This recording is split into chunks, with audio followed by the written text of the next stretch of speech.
موجود ہیں، آزاد ہیں، اور ان کے اوپر سپریم کورٹ کا فیصلہ لاگو نہیں ہوتا. تو وہ انہوں نے کوشش کی بھی ہے، گورنمنٹ کہہ رہی ہے کہ ہمارے پاس لوگ موجود ہیں اور ہم ووٹ لے لیں گے، لیکن اس میں سیاسی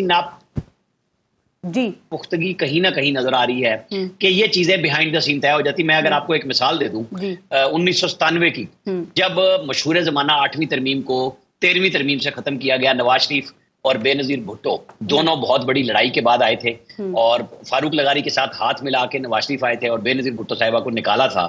لیکن ان دونوں نے بیہائنڈ دا سین سارے مذاکرات کیے، مسودہ ایکسچینج ہوا آپس میں، اور وہ میں اس وقت خبریں اخبار میں تھا اور وہ صبح اس دن چھپا ہوا تھا اس کے اندر سارا کہ دونوں میں کیا پیپر ایکسچینج ہوا ہے. وہ میں نے ہی بریک کیا تھا، لیکن پھر فاروق لغاری صاحب کو چوٹی زیری جا کے نواز شریف نے بتایا، اور پھر وہ جس کو کہا گیا مشرف دور میں بنایا گیا کہ یہاں ترمیم چلتی ہیں. آئینی ترمیم جب کنسنسس ہو جائے، آج بھی مولانا فضل الرحمان کے ساتھ اگر طے ہو جائے تو کاؤنٹنگ میں ہی ٹائم لگنا ہے، پاس ہونے میں کوئی ٹائم نہیں لگنا. سر آپ بات ٹھیک کریں، اس کا مطلب کہ جسٹس کی مدت ملازمت والا جو معاملہ ہے پھر وہ ختم سمجھا جائے، اور دوسرا اس میں سیاسی ناپختگی جو ہے وہ نظر آ رہی ہے، صرف وہی نظر آ رہی ہے یا کوئی میلیفائڈی انٹینشنز جو ہیں اس کا بھی تاثر جا رہا ہے؟ چونکہ جس طرح سے بھی آپ ہی بات کر رہے ہیں کہ مولانا صاحب کے ساتھ ملاقاتیں ہو رہی ہیں اور اب پورا دن ہی چلتی رہی ہیں، اب تو پارلیمنٹ پہنچ گئے ہیں وہ، اور اس کے بعد پھر وہ شرائط جو ان کی طرف سے سامنے رکھی جا رہی ہیں، تو آپ کو لگتا ہے کہ جوڈیشل ریفارمز کی بات جو ہے، آپ کو لگتا ہے کہ وہ بہت دور نہیں رہ گئی ہے پھر تو؟ نہیں، دیکھیں مولانا فضل الرحمان کی وجہ سے ہی اس وقت تک پی ٹی آئی نے